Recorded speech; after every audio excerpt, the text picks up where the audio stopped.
Pokemon Go is a fun little game that millions and millions of people are playing right now, but it's getting kind of frustrating after a while, always catching the same Pokemon. And if you live in one area, you will definitely always see the same kinds, as you can see on the bottom. I always see here the Rattata and Dowsies and other Zubats, Venonats, and always the same Pokemon, and after a while it really gets kind of boring to catch new ones. So I've been playing it for a week, not that intensely, but as you can see, mainly I have the same Pokemon. Some of them are, well, maybe a little bit more interesting, like the Bulbasaur and the Squirtle, and of course the Pikachu. I had just luck finding, but it doesn't have to be luck anymore, because there's now a few hacks out on the internet I want to show you and tell you about how to easily find Pokemon and not just walk around, squander around, always catching the same ones or not catching one at all. So I will definitely reach level 10 today, because I will know where to find a Pokemon now with different solutions. Let's first use the easiest one, which is called PokeVision. That's a website somebody created after seeing the GitHub hacks about the API being open to see where the Pokemons are in the world to the Android or iOS app. So the developers have left it open to see for anybody where Pokemon are and how long they are, and these developers just created an app to easily find those around you. But obviously that's not legal, or not legal, you can't go to prison for this, but they might kick you off the game if they find out that you're using it.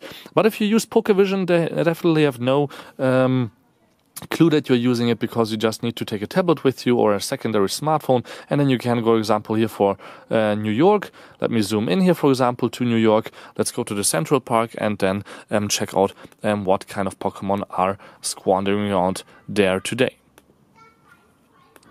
So here there is the, as you can see, a whole bunch of Pokemon in the inner city, and we just have to zoom in a little bit. You can obviously also search. The search haven't or wasn't that good for me right now, but if we just go a little bit closer, you can definitely see in Central Park that there's a whole bunch of Pokemon, and you just have to scroll or go over them with your mouse, and then you can see the Rattatas, the Oddish, the Pidgeys, the Spearows, and so on. After a while, as I said, you get bored seeing always the same Pokemon, and you definitely cannot that easily use this application, for me at least, because the search is not working that great, and the original app was actually created to install for yourself. It's called the PokemonGo map, which you can install for yourself on Android soon, but actually also on Windows right now. The links for all of these you can find down below. For example, for Windows it's not even that hard. Just download the Python program, then clone the project, run the bat, and then you can see here, just follow the prompts. For all of that, there's also a video. You can see it on YouTube. I've linked it right here also. But as I said, more interesting is actually installing it for yourself, because then you can not only search for your location, but you can also show the gyms, not show the gyms, show the Pokestops, and you can also select to hide or notify you about Pokemons that are created in your area. So for example, here I'm in Budapest in Hungary, and you can see here youth right here in the inner city. But let's go back, for example, to San Francisco, and let's just look for some Pokemon in the inner city, for example here at Market Street. So once you open here on your own server, on your own Raspberry Pi, for example, or any other little tiny PC that doesn't cost much, your Pokemon Go map, you will see that the first few seconds nothing is visible. You might think it's not working, but then, for example, a Dodu appears, and you can see it disappears at 14:53, which is in 4 minutes and 44 seconds. Then here's another Pokemon which I find interesting, a Pidgeotto, which is a little bit stronger than just a Pidgey, and otherwise the Pokemon are spawning, and you can see for 30 minutes you can, for example, get a Horsey, and so on. So this is an way easier way to just find your Pokemon, and if you know you live here right here around the corner, and where to walk to catch which Pokemon. Now, there is obviously a disclaimer. As I said, if you install it for yourself, you can be banned, because you need a user name and a password for this.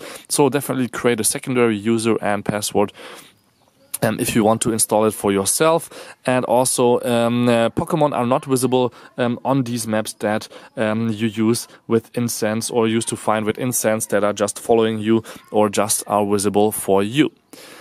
If you need a simpler solution, just with a list of Pokemon where you can find them all around the world, you can see one on Google Maps. Here, for example, there's just a list of people that are collaborating here together and getting all kinds of Pokemon here in a list.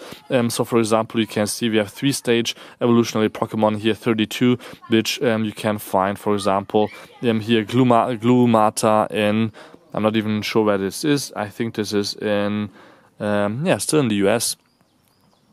In Washington, for example, you can find right there Glumata, but there's no time or any other timestamps, so it's not sure if it's still there, but this is just a list of where Pokemon were visible. So these were just a few tips on how to find Pokemon near you easier, better, and with less time. Thank you much for tuning in. Don't forget to subscribe. My name is Balazs. Until next time, peace and again.